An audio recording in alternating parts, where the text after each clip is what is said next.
നമസ്കാരം. നമ്മൾ പറയാൻ പോകുന്നത് 2026 വർഷഫലമാണ്. മകനക്ഷത്രമാണ്. മകനക്ഷത്രത്തിന് നുകം പോലെ കാണപ്പെടുന്ന 5 നക്ഷത്രങ്ങളുടെ ഒരു കൂട്ടമായിട്ടാണ് മകനക്ഷത്രത്തിനെ പറയപ്പെടുന്നത്. പിതൃക്കളാണ് ഇതിന്റെ ദേവതകളായിട്ട് പറയപ്പെടുന്നത്. രാജധാനിയിലെ സിംഹാസനത്തോടുകൂടിയ മണ്ഡലമാണ് ഇതിന്റെ ചിഹ്നമായിട്ട് പറയപ്പെടുന്നത്. എല്ലാ കാര്യങ്ങളിലും ഒരു നിഷ്കർഷത പാലിക്കണം എന്നൊരവസ്ഥ പറയപ്പെടുന്നുണ്ട്. ഈ വർഷം മകനക്ഷത്രത്തിന് ഗുണം കൂടിയ അവസ്ഥയും എന്നാൽ അല്പം ദോഷം കുറഞ്ഞ അവസ്ഥയും പറയപ്പെടുന്നുണ്ട്. ഇവർക്ക് അഷ്ടമത്തിലാണ് ശനി നടക്കുന്നത്. വ്യാഴം 12ലാണ് നിൽക്കുന്നതെങ്കിൽ പോലും അതിൽ ഒരു മാറ്റം ഇവർക്ക് പ്രായേണ കാണുന്നുണ്ട്. വ്യാഴമാറ്റമൊക്കെ ഇവർക്ക് വളരെ ഗുണകരമായിട്ടാണ് പറയപ്പെടുന്നത്.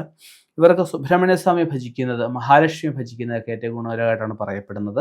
സാമ്പത്തികപരമായിട്ട് ഉയർച്ച ഉണ്ടാകാനുള്ള അവസ്ഥ കാണുന്നുണ്ട്. ശാരീരികമായിട്ടുള്ള ചെറിയ ബുദ്ധിമുട്ടുകളൊക്കെ വരും. വലിയ അപകടങ്ങളിൽ നിന്ന് പോലും സുഹൃത്തുക്കളുടെ സഹായം കൊണ്ട് കരകയറാനുള്ള സാധ്യതയെ കാണുന്നുണ്ട്. അതുപോലെ കച്ചവടത്തിൽ, പാർട്ട്ണർഷിപ്പ് ബിസിനസ്സിൽ ആ ഒരു വിശ്വസ്തത പുലർത്താനായിട്ട് ശ്രമിക്കുക. ജോലിയിൽ ഉയർച്ചയും അതിൽ നിന്ന് കൂടുതൽ വരുമാനമൊക്കെ ഉണ്ടാകുന്ന ഒരു വർഷമായിട്ട് നമുക്ക് പറയാവുന്നുണ്ട്.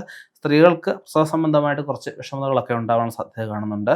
മനസ്സമാധാനം, സ്വസ്ഥതയൊക്കെ ലഭിക്കുന്ന ഒരു വർഷമായിട്ട് പൊതുവെ നമുക്ക് പറയാവുന്നതാണ്.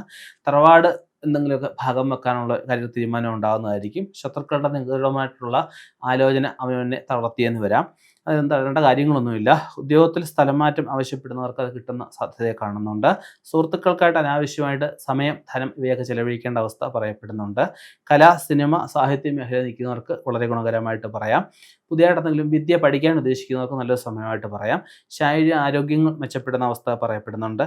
അനാവശ്യമായിട്ട് വാക്ക് തർക്കങ്ങളൊക്കെ ഉണ്ടാകും, അതൊക്കെ ഒഴിവാക്കണമെന്ന് പറയപ്പെടുന്നുണ്ട്.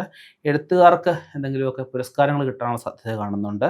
രോഗികൾക്ക് ആ രോഗത്തിൽ നിന്ന് ഒരു മുക്തി നേടുന്ന അവസ്ഥ പറയപ്പെടുന്നുണ്ട്. പ്രായമായവർക്കായാലും ചികിത്സ ഒന്ന് മാറ്റി ചികിത്സിച്ച് കഴിഞ്ഞാൽ രോഗത്തിൽ നിന്ന് മുക്തി നേടാവുന്നൊരവസ്ഥ പറയപ്പെടുന്നുണ്ട്. വിവാഹകാര്യങ്ങളിലൊക്കെ ഒരു തീരുമാനം ഇവർക്ക് എടുക്കാൻ സാധിക്കുന്നതായിരിക്കും. പൊതുവെ വ്യക്തിപ്രഭാവം വർദ്ധിക്കുന്ന അവസ്ഥ ഇവർക്ക് പറയാവുന്നതാണ്. ബന്ധുക്കളിൽ നിന്നോ സുഹൃത്തുക്കളിൽ നിന്നോ എന്തെങ്കിലുമൊക്കെ സമ്മാനങ്ങൾ കിട്ടാനുള്ള സാധ്യതയെ കാണുന്നുണ്ട്. ജോലിയിൽ കൂടുതൽ ശുഷ്കാന്തി കാണിക്കണം എന്നൊരവസ്ഥ പറയപ്പെടുന്നുണ്ട്. ബിസിനസ്സിൽ നിർബന്ധമായിട്ടും സമയക്ലിപ്തത പാലിക്കണം എന്നൊരവസ്ഥ പറയുന്നുണ്ട്. അധ്യാപകർ, വക്കീൽ, ഡോക്ടർ എന്നിവർക്ക് നല്ലൊരു സമയമായിട്ട് പറയുന്നുണ്ട്.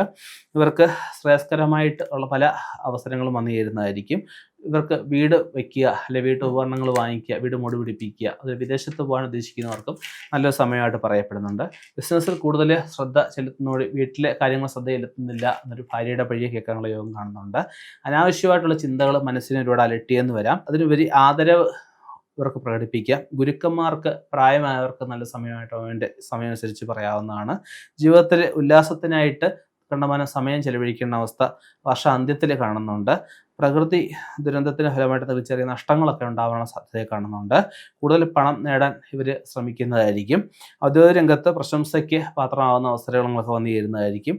വിദേശവാസയോഗം ഗുണകരമായിട്ട് പറയാവുന്നതാണ്. വിദേശത്ത് നിൽക്കുന്നവർക്കാരും വീട്ടിലെ എന്തെങ്കിലും മംഗളകാര്യത്തിനായിട്ട് നാട്ടിൽ വരാനുള്ള യോഗം കാണുന്നുണ്ട്. വിലപിടിപ്പുള്ള എന്തെങ്കിലുമൊക്കെ വസ്തുക്കൾ യാത്രയിൽ നഷ്ടപ്പെടാനുള്ള സാധ്യതയുണ്ട്. അതൊക്കെ ഒന്ന് ശ്രദ്ധിക്കുക. കണ്ണാടി മാറ്റി വാങ്ങിക്കാനുള്ള യോഗം കാണുന്നുണ്ട്. മറ്റുള്ളവരുടെ ആവശ്യത്തിനായിട്ട് സമയം ഒക്കെ ചെലവഴിക്കുന്നു, അവൻ്റെ കാര്യത്തിന് സമയം കിട്ടുന്നില്ല എന്നൊരു ആകുലതകൾ ഉണ്ടായി എന്ന് വരാം.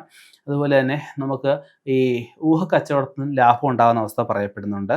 ധാരാളം പുണ്യക്ഷേത്രങ്ങളിൽ, പുണ്യ സങ്കേതങ്ങളിലൊക്കെ പോകാനുള്ള യോഗം ഈ ഒരു വർഷം ഇവർക്ക് കാണുന്നുണ്ട്.